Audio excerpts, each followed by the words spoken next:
Hello అండి, ఈరోజు నేను మీకు కంది కట్టు ఎలా చేయాలో చూపిస్తాను. పప్పు కడిగేసుకొని ఒక హాఫ్ అన్ అవర్ నానబెట్టుకుంటే తొందరగా ఉడికిపోతుంది. అందులో కొద్దిగా ధనియాలు వేసుకోవాలి, తర్వాత పచ్చిమిరపకాయలు వేసుకోవాలి, కరివేపాకు, వెల్లుల్లి, అల్లము, ఎండుమిర్చి, జీలకర్ర వేసుకొని మనం ఉడకబెట్టేసుకుందామండి.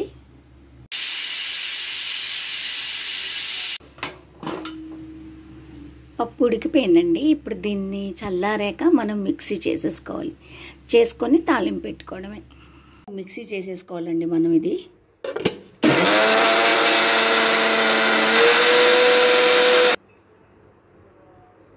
తాలింపు వేసేసుకుందామండి. ఇందులో కరివేపాకు, పచ్చిమిరపకాయలు, జీలకర్ర, ఆవాలు, ఎండుమిర్చి కూడా ఉంది చూడండి.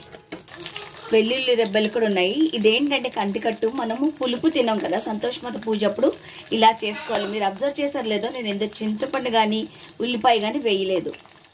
తయారు చేసుకున్న మిశ్రమాన్ని మనం తాలింపులో వేసేసుకుంటున్నాం. ఇందులో పసుపు వేసుకోవాలి, తగినంత సాల్ట్ వేసుకోవాలి. కందికట్టు రెడీ.